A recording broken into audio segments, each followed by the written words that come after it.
Doctor Sujith, నేను ఎక్కడో విన్నాను కాఫీకి సమ్ ఫ్యాటీ లివర్కి ఏదో రిలేషన్ ఉంది. సో దాని గురించి కొద్దిగా డీటెయిల్డ్గా చెప్తారా? అట్లాగే ఈ ఎక్సర్సైజ్ రోల్ ఏంటి, అసలు ఈ ఫ్యాటీ లివర్లో ఎలా, దాని గురించి కూడా కొంత ఇన్ఫర్మేషన్ ఒకసారి చెప్పండి.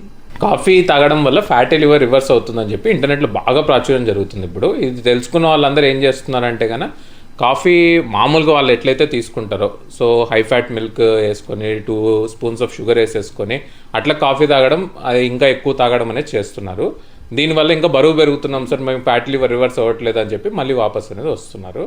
సో కాఫీ తాగడం అంటే black coffee 3 to 4 cups of black coffee తీసుకోవడం వల్ల ఫ్యాటీ లివర్ అనేది రివర్స్ అయితే జరుగుతుంది. దానికి పాలు కలపడం కానీ పంచదార కానీ వేయడం వల్ల ఈ ఫ్యాటీ లివర్ మీద ఎటువంటి ఉపయోగం ఉండదు, ఇంకా ఇది వర్సన్ అయ్యేదానికి ఛాన్సెస్ ఎక్కువ ఉంటుంది.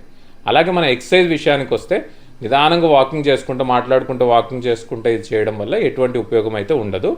చేస్తే aerobic exercises, resistance exercises, strength exercises అంటాము.